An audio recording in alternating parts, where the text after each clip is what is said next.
Breaking news, a shocking development. After years of looking into this, we finally can define a woman.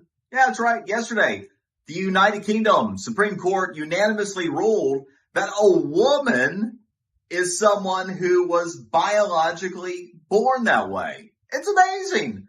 So the entire United Kingdom Supreme Court just ruled what the newest U.S. Supreme Court Justice, Ketanji Brown Jackson, couldn't do. She was asked that during her confirmation process in 2022, if she could define a woman. And she said, I can't. She said she couldn't do it in that context because she's not a biologist. So there's that.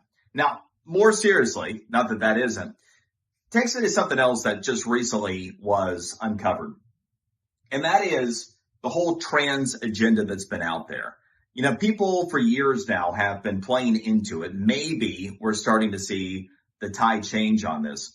But in reality, what we've seen time and again is that trans-related agendas are related to mental illness more than anything else. Not only is a man who identifies as a woman not a woman, what they are is mentally ill. And there's all kinds of science on this. For example, did you know that somebody who identifies as being transgendered hasn't taken action yet, just identifies that way, 442% more likely to be clinically depressed than the average other person.